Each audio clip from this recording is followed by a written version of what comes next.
A man is driving his old pickup truck through the blinding snow, just trying to get his little girl home safe. But when his headlights cut across the road, he spots a luxury car stuck in a ditch and an unconscious woman inside. He rushes out to save her, unaware that this decision will change both their lives forever. Before we dive in this story, let us know where you're watching from. We love to hear your thought. The windshield wipers beat a losing battle against the snow.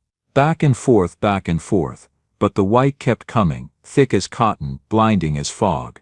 Elias Carter hunched forward over the steering wheel, his knuckles pale against the worn leather grip, eyes squinting into the storm that had swallowed Route 7 whole.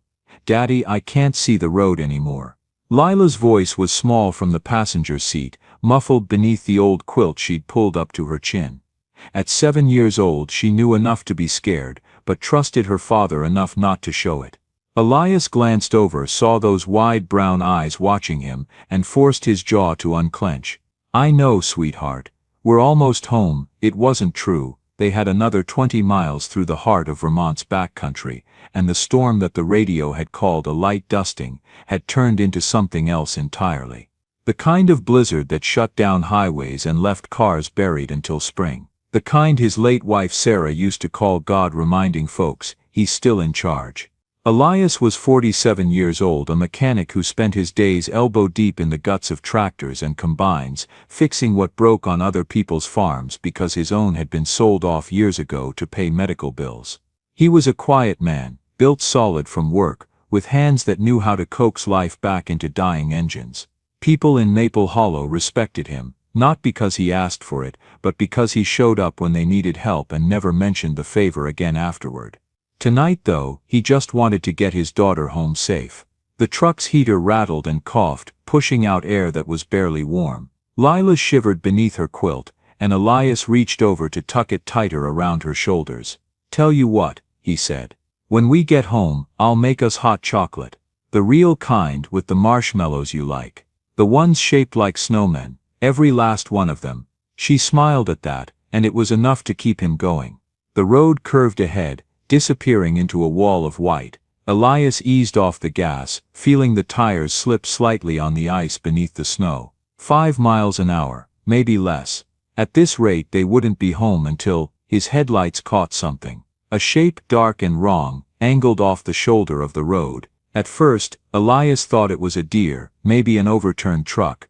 But as he crept closer, the snow parted just enough for him to see a black Cadillac Escalade, nose down in the ditch, driver's side door hanging open like a broken wing. "Daddy, what is that?" Elias didn't answer. He was already pulling over, already reaching for the door handle. "Stay here," he told Lila. "Lock the doors, I'll be right back." "But Daddy," "Right back, baby, I promise." He stepped out into the storm and the cold hit him like a fist. The wind howled, driving snow into his face, down his collar, stealing his breath. He pulled his coat tighter and trudged toward the Escalade, boots crunching through snow already a foot deep. The car was expensive, brand new maybe, with leather seats visible through the open door and a dashboard still glowing faintly with dashboard lights. But it was empty, or so he thought. Then he saw her. Slumped across the front seats, half fallen toward the passenger side, was a woman. Middle-aged, maybe 50, dressed in a camel-colored wool coat that probably cost more than Elias made in a month. Her face was pale, lips tinged blue, and she wasn't moving. "Ma'am," Elias called, leaning into the car. "Ma'am, can you hear me?" Nothing. He pressed 2 fingers to her neck, feeling for a pulse. It was there, faint, slow, but there. Hypothermia, maybe. How long had she been out here? Elias looked back at his truck, where Lila's small face watched him through the fogged window. He looked at the woman again, unconscious and freezing. He thought about the storm, about the 20 miles still between them and home, about how his truck's heater barely worked on a good day. And then he stopped thinking. He reached in, carefully, and slid his arms beneath the woman's shoulders and knees. She was lighter than he expected, or maybe adrenaline made her seem that way. He lifted her out of the Escalade, cradling her against his chest, and carried her through the storm toward his truck. Lila unlocked the door as he approached, eyes wide. "Is she okay?" "She will be," Elias said, though he wasn't sure. He laid the woman across the narrow back seat, tucking Lila's quilt around her. The girl didn't complain, just watched solemnly as her father worked. "We're taking her home, we're taking her home." Elias climbed back behind the wheel, hands shaking now from cold or fear, he couldn't tell. He cranked the heat as high as it would go, even though it barely made a difference, and pointed the truck back toward Maple Hollow. Behind them, the Cadillac disappeared into the storm, swallowed by the white. Lila turned in her seat, looking back at the unconscious woman. "Daddy," she whispered, "what if we hadn't seen her?" Elias didn't answer right away. He kept his eyes on the road, on the thin line of visibility his headlights carved through the blizzard. Finally he said, "But we did see her, baby, that's what matters." The miles crawled past, the storm didn't let up. But Elias Carter drove on through the darkness, carrying a stranger toward warmth, because it was the only thing he knew how to do. Because kindness, his Sarah used to say, was the only currency that never lost its value. And because his little girl was watching. The house stood at the edge of town, small and simple, with a sagging porch and a roof that needed new shingles. Elias had built most of it himself, back when Sarah was still alive, and they dreamed of filling it with more children, more laughter. Now it was just him and Lila, but it was warm, and tonight that was enough. He carried the woman inside, while Lila held the door open, snow swirling into the entryway. The fire in the wood stove had burned down to embers, but the house still held some heat. Elias laid the woman on the couch, the same couch where Sarah used to read to Lila, where he sometimes fell asleep after 16-hour days, and started peeling off her wet coat. "Lila, get me the blankets from your bed. The thick ones." The girl ran off without a word, her footsteps light on the old wooden floors. Elias worked quickly, efficiently, the way he worked on engines. He checked the woman's pulse again, stronger now, but still too slow. Her skin was ice cold to the touch. He pulled off her wet shoes, expensive leather heels that were completely impractical for a Vermont winter, and rubbed her feet between his rough hands, trying to get circulation going. Lila returned with an armful of blankets, including the one with yellow stars that Sarah had sewn by hand. Without being asked, she spread them over the woman, tucking them in carefully around her shoulders. "Is she going to wake up?" Lila whispered. "I think so, but we need to warm her up slow, too fast, and it can hurt her." Elias went to the kitchen and put the kettle on, then added wood to the stove until flames licked up around the logs. The house began to fill with warmth, with the smell of burning oak and the faint whistle of heating water. He made ginger tea, the kind Sarah used to make when Lila caught cold, and brought it back to the living room. The woman's eyelids were fluttering now, and a bit of color had returned to her cheeks. "Ma'am," Elias said gently, "can you hear me?" Her eyes opened slowly, unfocused at first, then sharpening with confusion and panic. What happened?" "You're safe," Elias said quickly. "Your car went off the road in the storm. I brought you to my house. You're in Maple Hollow." The woman tried to sit up, but her body wasn't cooperating yet. She looked around wildly, at the modest living room with its second-hand furniture and patched curtains, at Elias in his worn flannel shirt and work boots, at Lila standing nearby in her faded pajamas. I don't understand. You were unconscious, hypothermic, probably. I couldn't leave you out there." The woman's hand went to her face, trembling. "My car, still there. I'll call someone to tow it in the morning, after the storm passes. My phone, in your coat, I'll get it." But when Elias checked, the phone was dead, soaked through from snow. He shook his head apologetically. The woman stared at him for a long moment, as if trying to make sense of him. Then her eyes moved to Lila, who was watching her with open curiosity. "Hi," Lila said softly. "I'm Lila. That's my daddy, Elias. The woman's voice caught. "I'm Victoria." "Are you warm enough?" Lila asked. "That's my favorite blanket. The one with the stars. It always keeps me warm." Something shifted in Victoria's expression, a crack in whatever armor she usually wore. She looked down at the handmade quilt, at the careful stitches, and then back at the little girl who'd given it up without hesitation. "Thank you," Victoria whispered. Elias handed her the tea. "Drink this, slowly." Victoria wrapped her hands around the mug, savoring the warmth. She took a small sip, then another, and with each one, she seemed to come back to herself a little more. "I was driving to Burlington," she said quietly. "For a meeting." The storm came out of nowhere. "They do that here," Elias said, "especially this time of year. I should call someone. My assistant, she stopped, realizing her phone was broken. I can't, morning's soon enough. Storm's too bad for anyone to drive now anyway. Victoria looked at him, really looked at him, for the first time, at his weathered face and calloused hands, at the patience in his eyes that came from a life of fixing broken things, at the way he'd saved her without asking for anything, without even knowing her name. Why did you stop? She asked suddenly. Elias shrugged. Someone needed help, but you don't know me. I could be anyone. Doesn't matter who you are. You were dying. It was said so simply, so matter-of-factly, that Victoria felt something tighten in her chest. In her world, the world of boardrooms and quarterly earnings, of strategic partnerships and calculated risks, everything mattered. Who you were, what you had, what you could offer. Kindness was a transaction. Help came with strings attached, and nothing was ever given freely. But this man had stopped in a blizzard, had carried her to safety, had given up his daughter's blanket to keep a stranger warm, and he'd done it because someone needed help. I don't know how to thank you, Victoria said, her voice thick. No need, Elias replied. He nodded toward the hallway. Guest room's yours for the night. It's not much, but it's warm and dry. I couldn't, you can, and you will. Storm won't break before morning anyway. Lila tugged on her father's sleeve. Daddy, the hot chocolate. Elias smiled, the first real smile since he'd found Victoria in the snow, with the snowman marshmallows. You promised. I did. He looked at Victoria. You want some? Victoria Hale, CEO of Hale Energy Group, a woman who'd negotiated billion-dollar deals and commanded boardrooms full of powerful men, found herself nodding like a child. I'd like that. So they sat together in the small living room, a mechanic, his daughter, and the stranger they'd saved, drinking hot chocolate, while the storm raged outside, and the fire crackled in the stove. And for the first time in longer than she could remember, Victoria felt something she'd almost forgotten existed. She felt safe, she felt warm, she felt impossibly, like she'd come home. Dawn came slowly to Maple Hollow, the way it always did after a storm. The sky lightened from black to gray to pale silver, and the snow stopped falling at last. Elias woke before sunrise, the way he always did, and found Victoria already awake in the living room, wrapped in Lila's star blanket, staring into the dying embers of the fire. Morning, he said quietly. She turned, and he saw that she'd been crying.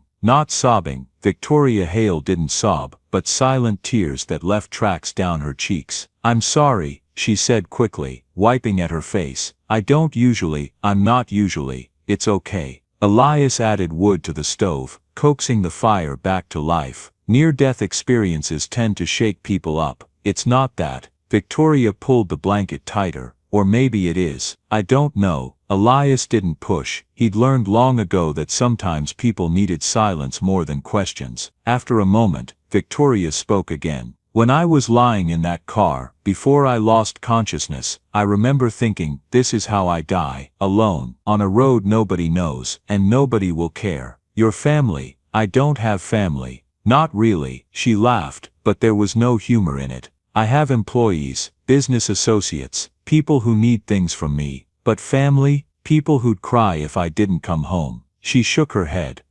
I don't have that. Elias poured coffee from the pot he'd just brewed, handed her a mug. I'm sorry, don't be. It was my choice. I built my company from nothing, worked 80-hour weeks for 30 years, sacrificed everything, relationships, friendships, any chance at a normal life, because I wanted to be someone who mattered, someone who couldn't be ignored. She stared into her coffee. And then last night, lying in the snow, I realized I'd become someone that nobody would miss. The words hung in the air between them, raw and honest. From the hallway came the soft pad of footsteps. Lila appeared, hair sleep mussed, dragging her teddy bear. Is it morning? It is, baby. You hungry? Uh-huh. Elias ruffled her hair. Pancakes, with chocolate chips. Is there any other kind? While Elias cooked, Victoria watched the easy rhythm between father and daughter. The way Lila climbed onto a chair to help measure flour, the way Elias steadied her elbow when she poured, the way they moved around each other like dancers who knew the steps by heart. Your wife? Victoria asked quietly. Lila mentioned Sarah. She died 3 years ago. Cancer. I'm so sorry.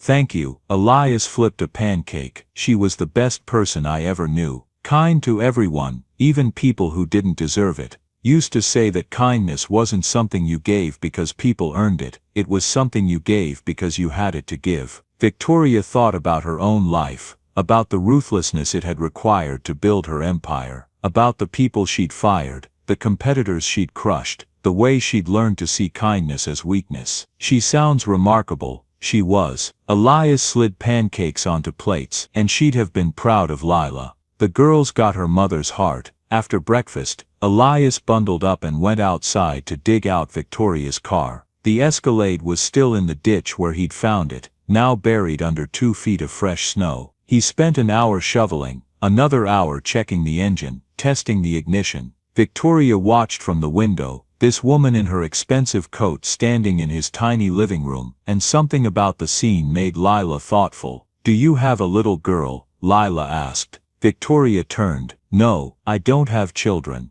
"Why not?" "Lila," Elias called from the doorway, stamping snow from his boots. "That's a rude question."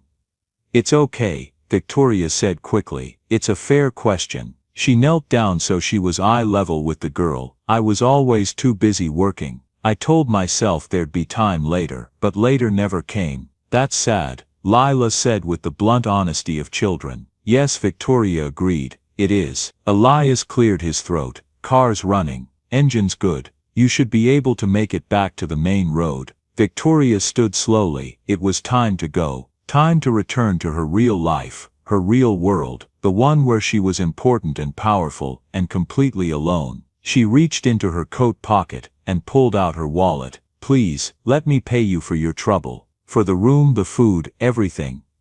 "No ma'am, I insist. You saved my life. That has to be worth." "It's worth exactly what I'm charging you," Elias said firmly. "Which is nothing. But I have to do something. You don't owe me a thing." Victoria's hand tightened on her wallet. All her life, she'd solved problems with money. Every situation had a price, every favor could be repaid. But this man was refusing her, and she didn't know how to handle it. "Why?" she asked, and there was real confusion in her voice. "Why won't you let me pay you?" Elias glanced at Lila, who was watching them both with wide, serious eyes. Then he looked back at Victoria. "My little girl was watching last night," he said quietly. "When I pulled you out of that car, when I brought you here, she was watching what I did, and she'll remember it for the rest of her life." He paused. "I don't want her to remember that her daddy saved someone's life for money. I want her to remember that he did it because it was the right thing to do." The words hit Victoria like a physical blow. She stood there, wallet in hand, and felt something inside her crack. This man, this simple small-town mechanic, who probably struggled to pay his bills, was teaching his daughter something Victoria had forgotten decades ago. That some things couldn't be bought, that kindness had value beyond currency. That goodness existed not because it was profitable, but because it was right. Victoria's voice broke. "I don't know how to." "You don't have to," Elias said gently. "Just drive safe, that's enough." But it wasn't enough. Victoria knew it wasn't enough. This man had given her back her life, and all she could offer him was money, the one thing he didn't want. She looked around the small house, at the worn furniture and patched curtains, at the little girl in her 2 small pajamas, and the father in his threadbare flannel. She looked at the star blanket still draped over the couch, at the empty picture frames where photos of Sarah had once hung, and she made a decision. "Thank you," she said, "for everything." "You're welcome." Victoria knelt down one more time, meeting Lila's eyes. "Thank you for sharing your blanket with me. It kept me very warm." "You can keep it," Lila said, "if you want." "Oh, I couldn't. Mama made it. She made lots of them, and Daddy says Mama would want people to have them when they're cold." Victoria felt tears threatening again. She blinked them back. "Then I'll treasure it, I promise." She stood, shook Elias's rough calloused hand, and walked out into the bright morning snow. Her car started on the first try, because of course it did, because Elias Carter had fixed it properly. She sat behind the wheel for a long moment, looking back at the small house, at the man and girl standing in the doorway. Then she drove away, but she didn't forget. Some things Victoria Hale was beginning to understand couldn't be forgotten. especially not kindness given without asking anything in return. 4 weeks passed. Winter deepened its grip on Maple Hollow. Elias fixed tractors and combines, came home to Lila each night, made dinner, helped with homework, told bedtime stories. Life went on the way it always did. Simple, steady, unremarkable. He didn't think much about the woman from the storm. Victoria. She'd been a moment, a stranger in need, and he'd helped her the way he'd help anyone. That was all. But Lila asked about her sometimes. Do you think she got home safe? I'm sure she did, baby. Do you think she remembers us? Maybe. I hope she does. I liked her. It was a Tuesday morning, cold and clear, when the letter came. Elias was making breakfast when he heard the mail slot clatter. Lila ran to check. She always loved getting the mail, even though it was usually just bills, and came back holding a cream-colored envelope. Daddy, this one has your name on it. In fancy writing. Elias wiped his hands and took the envelope. Heavy paper. Expensive. His name written in elegant script. Elias Carter. No return address. He opened it carefully. Inside was a single sheet of paper, handwritten in the same elegant script. Dear Elias, I've started this letter a dozen times and thrown it away each time because nothing I write feels adequate. How do you thank someone for saving your life? How do you put into words what it meant to be shown such simple, profound kindness? I should tell you who I am. My name is Victoria Hale, and I'm the CEO of Hale Energy Group. I built my company from nothing over 30 years, and I've spent most of my life believing that success was measured in dollars and market share and quarterly earnings. I was good at it, very good, but somewhere along the way, I forgot how to be good at being human. The night you found me in the storm, I wasn't just dying from hypothermia. I was dying from a life spent so focused on winning that I'd forgotten what I was winning for. I'd built an empire but lost myself in the process. You reminded me, you and your beautiful daughter, that the most valuable things in life can't be bought or sold. That kindness isn't a transaction. That goodness exists for its own sake. I can't repay you because you won't let me, but I can honor what you taught me. I've established a vocational training center in Helena, about an hour from Maple Hollow. It's for people who've lost their jobs, who are struggling, who need a second chance. It will teach skilled trades, welding, mechanics, carpentry, real skills for real work. I've named it the Carter Workshop. In honor of you, in honor of the man who stopped in a blizzard because someone needed help. You don't have to do anything. You don't have to acknowledge this letter or visit or anything else. I just wanted you to know that your kindness didn't end with me. It's going to ripple outward, help people who need it, change lives. Just like you changed mine. With deepest gratitude, Victoria Hale. Elias read the letter twice, then a third time. Then he set it down on the kitchen table and stared at it. What does it say? Lila asked, climbing into his lap. It's from the lady, Victoria. From the storm. What does she say? She says, thank you. That's nice. Yeah.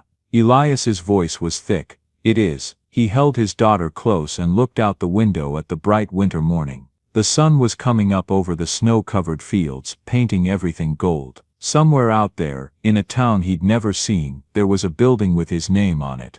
A place where people would learn trades, gain skills, build better lives, because he'd stopped in a storm. Because his daughter had been watching. Because kindness, his Sarah always said, never really ended. It just kept going, rippling outward like waves. Daddy. Lila's voice was small. Are you crying? No, baby. I'm fine. You look like you're crying. Elias kissed the top of her head. Maybe a little, but they're good tears. Happy tears. Because of the letter. Yeah, because of the letter. They sat there together as the sun climbed higher, father and daughter in their small house at the edge of town. Outside, the world was bright and cold and full of possibility. And inside, in Elias's hand, a letter proved that sometimes kindness kept going, even when you didn't know it was happening. Even when you didn't ask for anything in return. Spring came slowly to Vermont, the way it always did. Snow melted, mud season arrived, and Maple Hollow woke from winter like a bear from hibernation. Elias worked longer days as farmers prepared their equipment for planting season. Lila finished second grade with straight A's and a teacher's note that said she was exceptionally kind to other students. Elias kept Victoria's letter in his dresser drawer, taking it out sometimes to read when he couldn't sleep. He never responded. What would he say? But knowing it existed, knowing that something good had come from that night, made him feel connected to something larger than himself. Then on a Saturday in late May, a car pulled up to his house. Not just any car. The Cadillac Escalade, the same one he'd pulled from the ditch 6 months ago. Elias was in the yard, teaching Lila how to change a tire. "Every carter knows how to fix a flat," he'd said, when the Escalade parked. The driver's door opened and Victoria Hale stepped out. She looked different in daylight, still elegant, still polished, but softer somehow. She wore jeans and a simple blouse, and when she smiled it reached her eyes. "Hello, Elias." He stood slowly, wiping grease from his hands. "Victoria, I hope I'm not intruding. I should have called, but," she gestured helplessly. "Your number's unlisted and I wanted to see you in person." Lila popped up from behind the truck, excited. "You came back." "I did." "Hello, Lila. Do you still have my blanket?" "I do. It's on my bed at home. I use it every night." Lila beamed. Victoria turned back to Elias. "Can we talk? There's something I'd like to ask you." They sat on the porch while Lila played in the yard, pretending not to listen but absolutely listening. Victoria explained that the Carter workshop had been running for 3 months and was already making a difference. 23 people had completed the program, and 19 had found jobs. "It's working," she said. "Really working, better than I imagined." "That's wonderful. But it's missing something." Victoria leaned forward. "It's missing the heart that inspired it. The programs are good, the instructors are competent, but there's no soul, no real connection to what it's supposed to be." Elias waited. "I want you to come work there," Victoria said. "Not as an instructor, though you could teach if you wanted, but as, I don't know what to call it, a mentor, a guide, someone who can show these people what it really means to work with integrity, to help others, to be kind." "Victoria, I'm not." "You're exactly what they need," she interrupted. "You're what I needed, someone who understands that work isn't just about making money, it's about making a difference. I have a daughter, I can't just bring her. There's a school in Helena, a good one. I can arrange housing, whatever you need. And the salary would be." "It's not about money," Elias said firmly. Then softer, "I appreciate what you're trying to do, really. But I have a life here. Lila has friends, routines, and I'm just a mechanic. I don't know anything about running programs or mentoring people. You know about fixing broken things." Victoria's voice was steady. "And people, Elias, they're broken too. They've lost jobs, lost hope, lost faith in themselves. They need someone who believes in second chances, someone who stops in storms." The words hung between them. Lila appeared at her father's elbow. "What's wrong?" "Nothing's wrong, baby. Miss Victoria she wants you to help people, doesn't she?" Lila looked at Victoria, then back at her father. "Like you helped her." "It's complicated, Daddy." Lila climbed into his lap, something she rarely did anymore now that she was 8. "You always tell me that helping people is what makes us good. You said that's what Mama would want." Elias felt his throat tighten. "I know, but maybe helping others is what you do best," Lila said simply. "Maybe that's your job. Your real job." Out of the mouths of babes, Victoria wisely stayed quiet, letting the moment play out between father and daughter. Finally Elias spoke. "Can I think about it?" "Of course," Victoria said. "Take all the time you need. The offer stands whenever you're ready." She left a folder with details, salary, benefits, housing options, and drove away. Elias sat on the porch, long after she'd gone, staring at the folder in his hands. "Are we going to go?" Lila asked. "I don't know, baby. It's a big change, but maybe it's a good change. Maybe." That night, Elias lay awake thinking about Sarah, about what she would say if she were still here. He knew the answer, of course. Sarah would tell him to take the leap, to trust in goodness, to believe that helping others was its own reward. Sarah always believed in him more than he believed in himself. In the morning he called Victoria. "I'll do it," he said. "For 6 months, trial basis. If it doesn't work out, it will work out," Victoria said, and he could hear the smile in her voice. "Thank you, Elias. You won't regret this." But as he hung up and looked around his small house, the only home Lila had ever known, Elias wondered if he already did. Helena was bigger than Maple Hollow but still small by city standards. The Carter workshop occupied a renovated warehouse on the edge of town, all exposed brick and high windows, filled with workbenches and tools that gleamed like new money. Victoria had spared no expense. Elias and Lila moved into a small house nearby, modest but comfortable, with a yard where Lila could play. The school was 3 blocks away. Lila made friends within a week, the way only children can. But Elias struggled. He arrived at the Carter workshop on his first day to find 12 young people waiting, men and women aged 18 to 30, all unemployed, all looking at him with skepticism barely concealed. "This is Elias Carter," Victoria announced. "The man I named this place after. He'll be working with you, teaching you what it really means to be a craftsman." A young man in the back, Hispanic, with tattoos snaking up both arms, laughed. "No offense, old man, but what's a country mechanic going to teach us?" "Jake," Victoria said sharply. "What? It's a fair question." Elias studied the young man. Jake Martinez, according to the file. 24 years old, 3 years in prison for assault, released 6 months ago and unable to find work because of his record.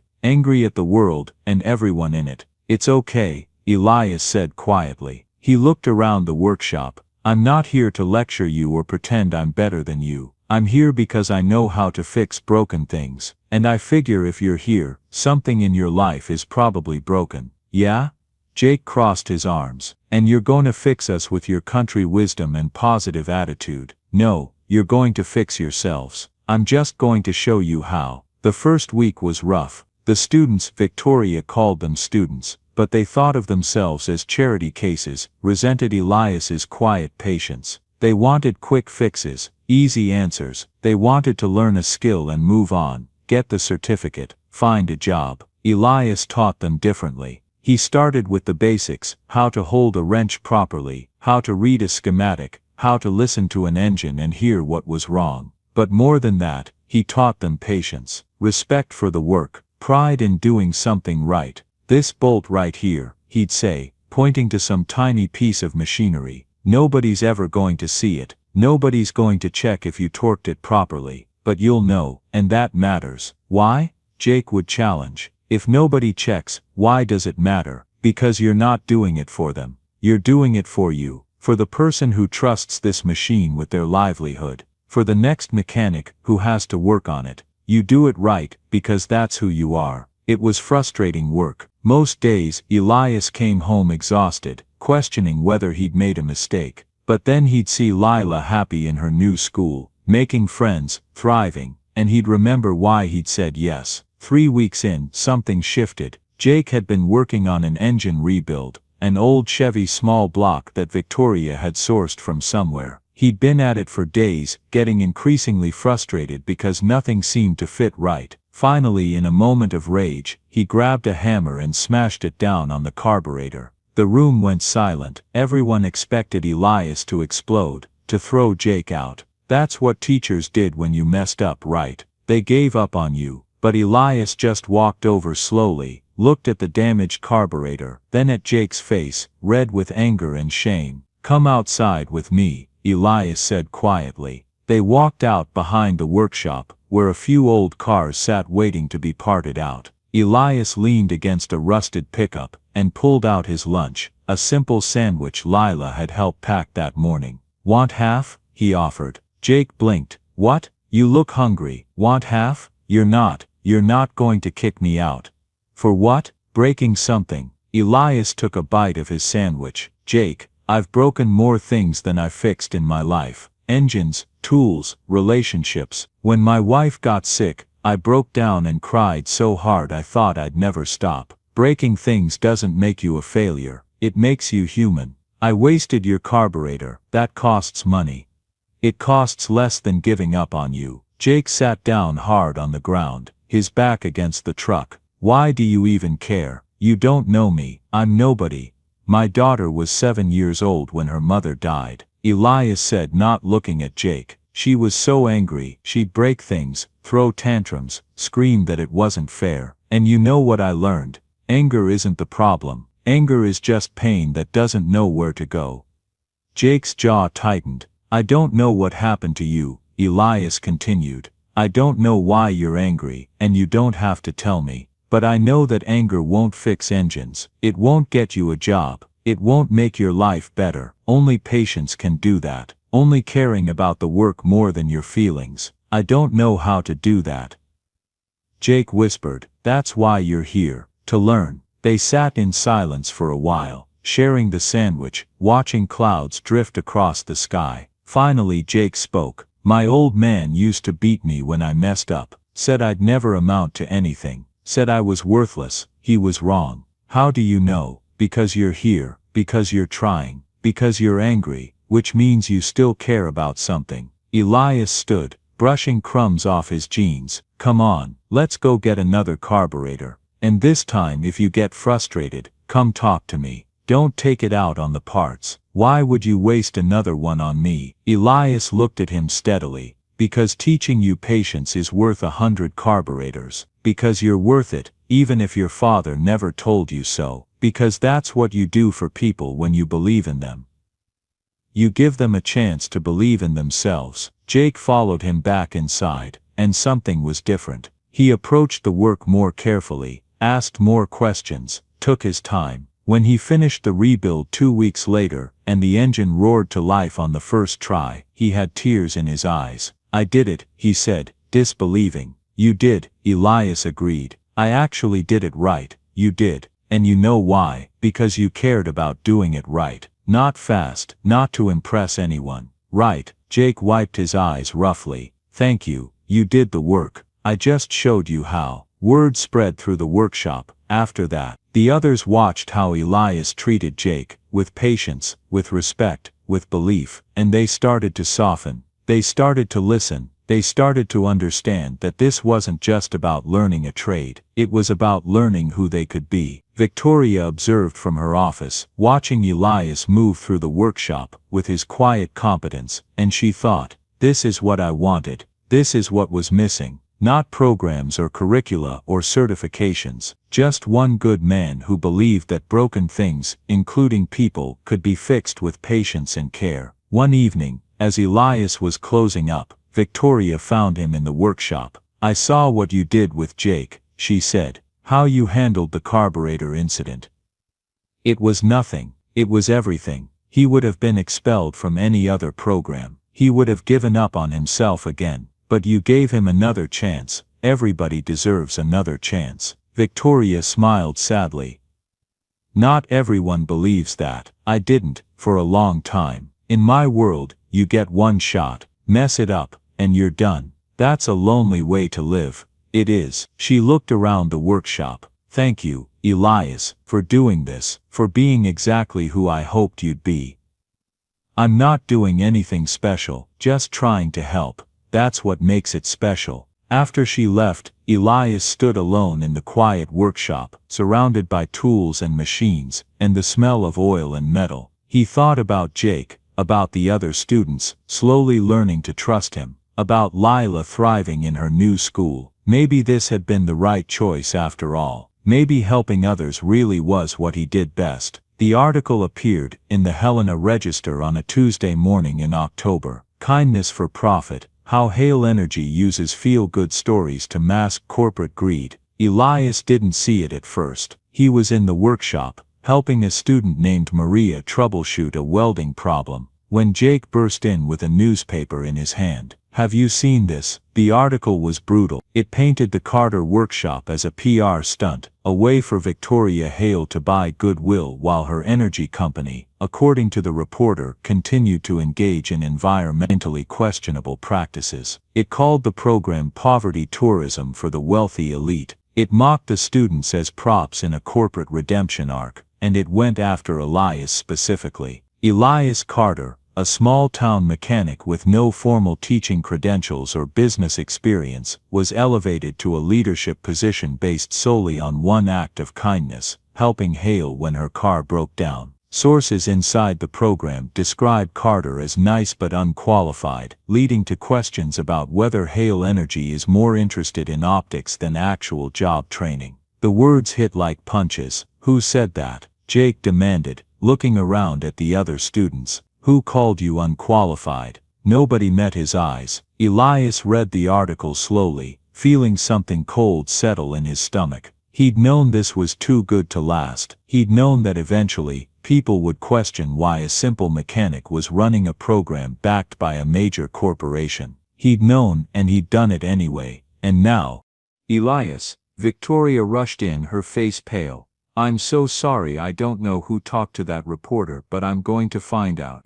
I'm going to sue them for don't, Elias said quietly. But they're lying, are they? He looked at her. I'm not a certified instructor. I don't have business experience. I am just a mechanic who helped you once. Everything they wrote is technically true, but it's missing the point entirely. I should go, Elias interrupted. This program doesn't need the distraction. You're not going anywhere, Victoria said firmly. This is gossip, it'll blow over. But it didn't blow over. Over the next week, more articles appeared. Blog posts, social media threads. People who'd never set foot in the Carter workshop had opinions about whether it was genuine or just corporate virtue signaling. Local politicians issued statements. Activists protested outside the building, and enrollment dropped. Parents pulled their kids from the program. Students who'd been thriving suddenly questioned everything. If Elias wasn't qualified, did that mean their certifications wouldn't be worth anything? If this was all just PR, were they being used? Jake stayed. Maria stayed. A few others, but more than half left. Elias watched them go and felt like he was failing all over again. Like he had when Sarah was dying and he couldn't save her. Like he had during the first terrible year after her death when Lila would cry and ask why mommy wasn't coming back and he had no answers. The vandalism started on a Friday night. Someone or multiple someones broke into the workshop. They spray-painted obscenities on the walls, smashed equipment, destroyed half-finished projects. The beautiful wooden sign that read the Carter Workshop was torn down and broken into pieces. Victoria found it in the morning and called Elias, her voice shaking. When he arrived, he stood in the doorway and looked at the destruction. Months of work, thousands of dollars in equipment. But worse than any of that, the message it sent: you don't belong here. You never did. We'll rebuild, Victoria said, trying to sound confident. Insurance will cover most of it. We'll have security installed. Cameras, whatever it takes. No. Elias, I'm going home, Victoria. Back to Maple Hollow. You can't let them win. This isn't about winning. It's about knowing when to admit you made a mistake. He looked at her. You built this program to honor kindness, but all I've brought it is controversy and vandalism and failure. The students who stayed deserve better than that. The students who stayed did so because of you, Victoria insisted. Jake would have quit months ago without you. Maria too. You've changed lives here, Elias, and damaged your company's reputation in the process. I don't care about my company's reputation. I care about. She stopped fighting for composure. Don't you see, this is exactly what those articles wanted. They wanted to divide us, make you doubt yourself, destroy what we've built, and if you leave they win. Elias walked slowly through the ruined workshop, looking at the spray paint, the broken tools, the shattered dreams. He thought about Jake, about how hard the young man had worked to learn patience, to believe in himself. He thought about Maria and the others who'd stayed, and he thought about Lila. His daughter was 8 years old now, growing up, watching him. What lesson would she learn if he quit? What would it teach her about standing up for what was right, even when it was hard? He thought about Sarah's voice. Kindness isn't real until it's tested. What would you do? He asked Victoria. If this were your company being vandalized, your reputation being destroyed, would you walk away? Never. Why not? Because I'd know the work was worth more than the opposition. Because I'd know that anything worth doing creates enemies. She met his eyes. Because I didn't get where I am by quitting when things got hard. Elias picked up a broken wrench from the floor. Someone had bent it deliberately, ruining it. Such a waste, such anger. My daughter told me once that helping others is what I do best, he said quietly. She said maybe that's my real job, my purpose. He set the wrench down. But what if she was wrong? What if I'm just making things worse? You're not. You're making things better for people who need it. The fact that some people hate that says more about them than you. From the doorway a voice, we'll help. They turned. Jake stood there with Maria and 4 other students behind him. We'll help rebuild, Jake said. All of us. We don't care what the newspaper says. We know what you've done for us. You don't have to. Yeah, we do. Jake walked into the workshop, picking up the pieces of the broken sign. You gave me another chance when I didn't deserve it. You believed in me when nobody else did. So now I'm giving you a chance. Let us help. Elias looked at these young people, broken, angry, struggling, but standing here ready to rebuild, and he felt something shift inside him. Okay, he said, let's rebuild. Victoria smiled through her tears. Where do we start? Same place we always start. Elias picked up a broom. From the beginning, they worked through the weekend, all of them together, scrubbing paint off walls, repairing equipment, salvaging what could be saved and replacing what couldn't. Victoria wrote checks, Jake organized the work crews, Maria handled the inventory, and Elias did what he always did. He showed them how to fix broken things, how to be patient when you wanted to give up, how to believe that something destroyed could be built again, better than before. On Sunday evening, they stood back and surveyed their work. The workshop wasn't perfect. There were still paint stains on some walls, equipment that needed replacing, but it was functional. It was theirs. We need a new sign, Maria said, looking at the empty space above the door where the old one had hung. I'll order one, Victoria said. No. Jake shook his head. We should make it ourselves, like Elias taught us. So they did. Over the next week, in between regular classes and projects, they built a new sign, not a factory-made one, but a sign constructed by hand from reclaimed wood. Each student contributed, cutting, sanding, staining, carving the letters. The Carter Workshop, spelled out in craftsmanship. It wasn't perfect. The letters weren't perfectly straight. The wood had character marks and knots, but it was beautiful in its imperfection, a testament to the people who'd made it. The day they hung it above the door, half the town showed up. The reporter who'd written the original hit piece was there too, camera in hand. Elias ignored him, but Jake didn't. You got it wrong, Jake said, confronting the man. Your article, you made it sound like this place was fake, like Elias was a fraud, but you don't know anything about what happens here. I reported facts, you reported numbers and rumors, you didn't report what matters. Jake pointed at the new sign. That sign, we made that. Students who couldn't find work 6 months ago, who thought they were worthless, who'd given up. We made that with our own hands because Elias taught us how, because he believed we could. That's a nice story, but it's not a story, it's the truth. Maria stepped forward. I was homeless before I came here, living in my car, ashamed to ask my family for help. Elias didn't just teach me how to weld, he taught me that I was worth saving, that my life could be different. One by one, other students spoke up, sharing their stories, how they'd been lost, angry, hopeless, how the Carter Workshop, how Elias had given them more than job skills, had given them dignity, purpose, a reason to believe in themselves again. The reporter listened,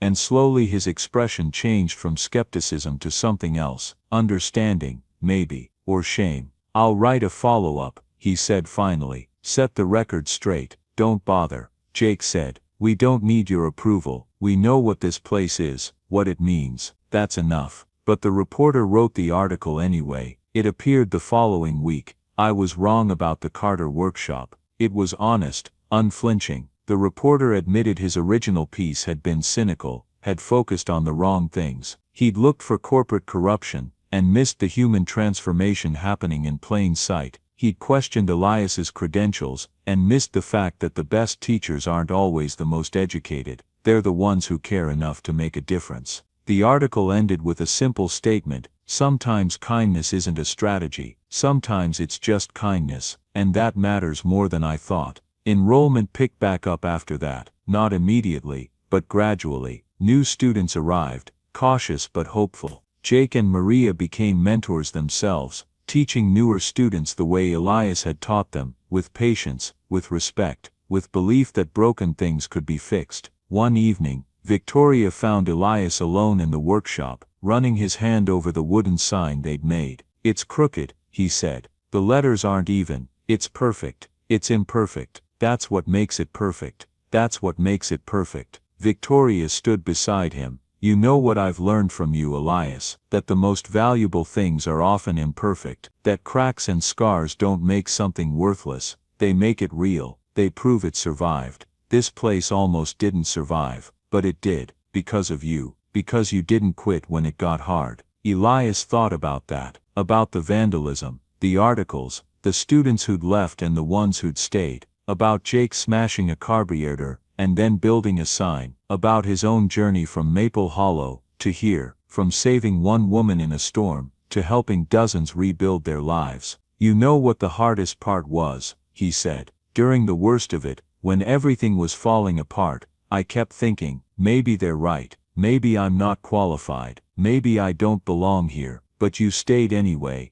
I stayed because of what Sarah used to say, that goodness isn't real until it's tested, that anyone can be kind when it's easy. The real measure is whether you stay kind when it's hard. She was a wise woman, she was. Elias smiled sadly. I wish she could see this, see what her words help build. I think she does see it, Victoria said softly, and I think she's proud. They stood together in the quiet workshop, surrounded by tools and half-finished projects, and the smell of sawdust and possibility. Through the windows, the sun was setting, painting everything gold. Elias, Victoria said, thank you, for not giving up, for believing this mattered even when nobody else did. It does matter. These kids, they matter, their lives matter, their futures matter. So does yours. He looked at her, surprised. I mean it, she continued. You came here to help others, but you've helped me just as much. You've shown me what it means to live with integrity, to build something that actually matters. She paused. I was going to tell you this eventually, but after everything that's happened, I want you to know now. I'm establishing a foundation, a real one with an endowment, to create more programs like this across the country, and I'm naming it after your wife, the Sarah Carter Foundation for Second Chances. Elias felt his throat tighten.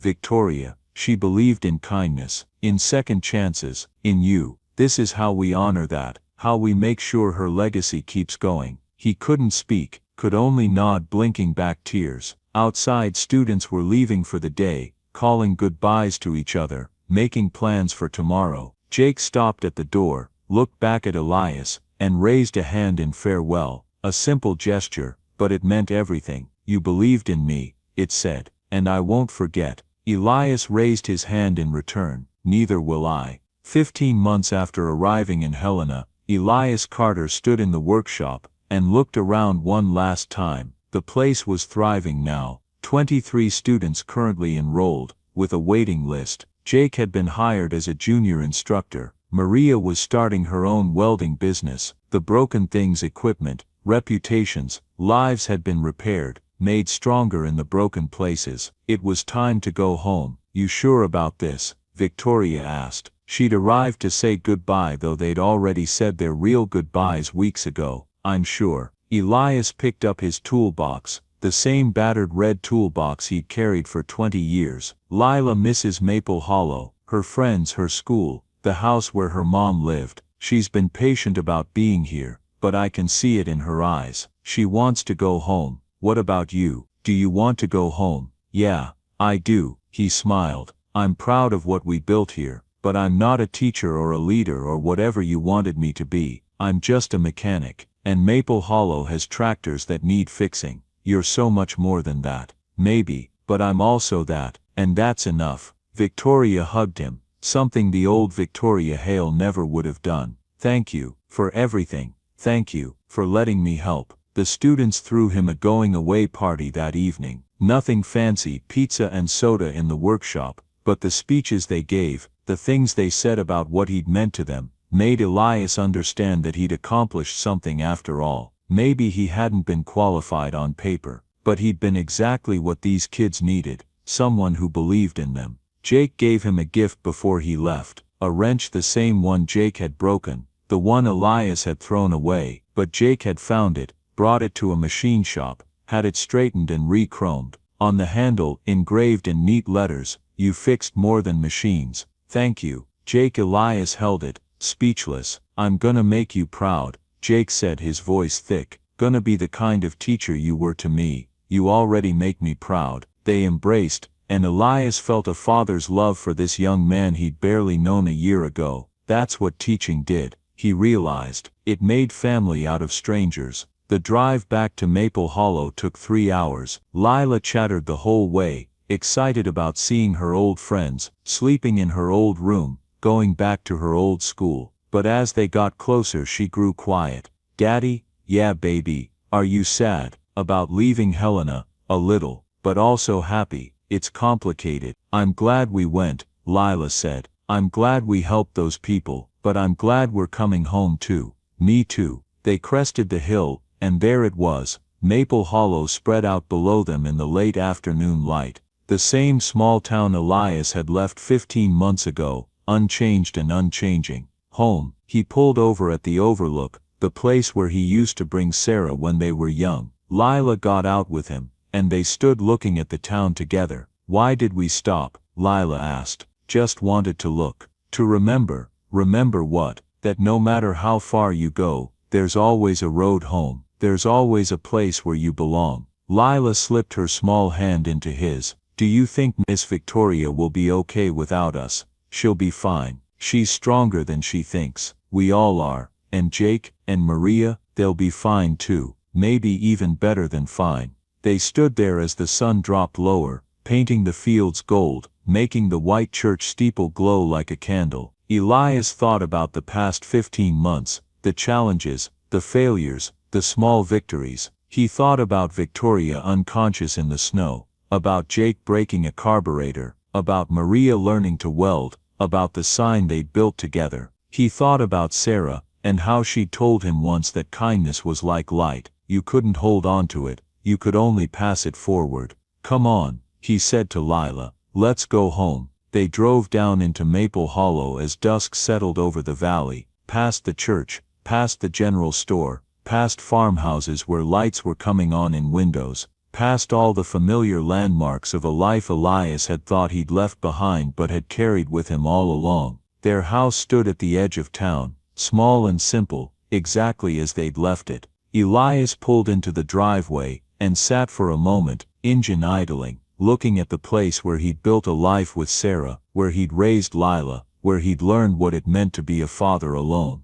"We're home," Lila said softly. "We're home." They went inside, turned on lights, started unpacking. The house smelled musty from being closed up, but it smelled right too, like memory, like belonging. That night after Lila was asleep, Elias sat on the porch with a cup of coffee, and looked at the stars. A letter had arrived in the last batch of mail before they'd left Helena from Victoria, though they'd seen each other just that day. He opened it now, unfolding the heavy cream paper. "Dear Elias, by the time you read this, you'll be home. Back in Maple Hollow, back in your own house, back to your real life. And I want you to know, I understand. This was always temporary for you. You came to help, and you did, but your heart was always meant to be there, in that small town, living the simple life you love. I won't tell you again how grateful I am, you know, but I will tell you what I've realized over these past months. Some people build towers, empires, companies that span continents, and employ thousands. They leave their names on buildings and their legacies in history books.